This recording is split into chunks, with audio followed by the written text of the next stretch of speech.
இன்றைய சிந்தனை. மகாபாரதத்திலே அர்ஜுனன் எப்பொழுதுமே கண்ணனோடு திரிவான். பல சந்தேகங்களை கேட்டு தெளிவு பெற்று கொள்ளுவான். அப்பொழுது அர்ஜுனனுக்கு நிகரான ஒரு வீரனாக கர்ணன் இருந்தான். அப்பொழுது கர்ணன் என்றாலே கொடைதான், கொடைக்கு பஞ்சமே வைப்பதில்லை.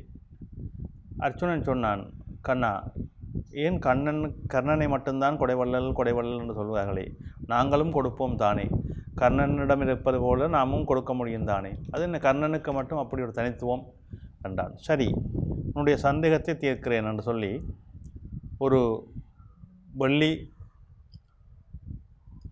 தங்கப்பதக்கம் இந்த ரெண்டையும் ஒரு மலையாக குவித்து கொடு பார்ப்போம் என்று சொன்னார்.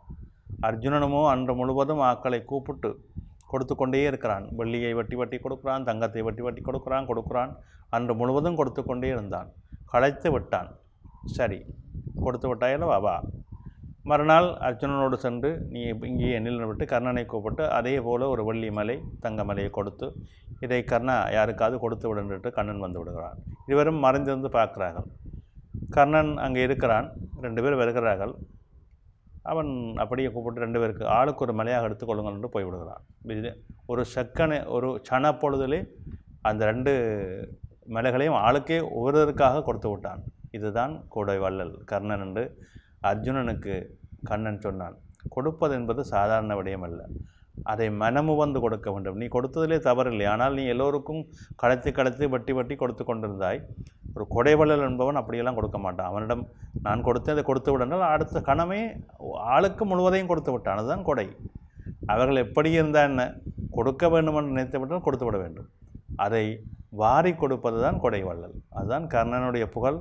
இன்ற வரைக்கும் கொடைவள்ளல் என்றால் கர்ணன் என்ற நிலைக்கு வந்ததுக்கு காரணமே எல்லாவற்றையும் ஏது அவனுடைய தேகத்தோடு பிறந்த கவசகுண்டலங்களை கூட இந்திரன் மாய வடிவம் கொண்டு வந்து தாங்கி நின்று அதை கேட்கின்ற பொழுது அது தெரிந்தும் இந்த கவசகுண்டலங்களை கொடுத்தால் அவனுடைய உயிருக்கு இழப்பு என்பதை தெரிந்தும் கூட தன்னிடம் கேட்டவர்க்கு இல்லை என்ற வார்த்தை எடுக்கக்கூடாததற்காக அதை கூட அவர் கர்ணன் தன் அங்கத்திலிருந்து வெட்டி எடுத்து கொடுப்பான். அப்படியான ஒரு பெருங்கொடை வள்ளல் குணம் என்பது கர்ணனுக்கே உரிய தனித்துவம்.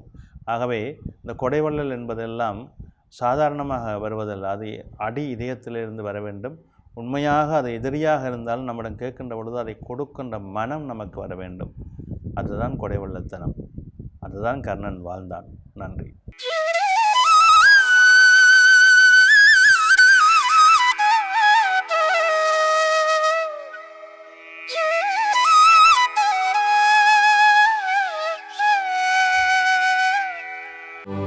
யாடியா T5L மகிழ்ச்சி நிறைந்த நீண்ட பயணத்திற்கு.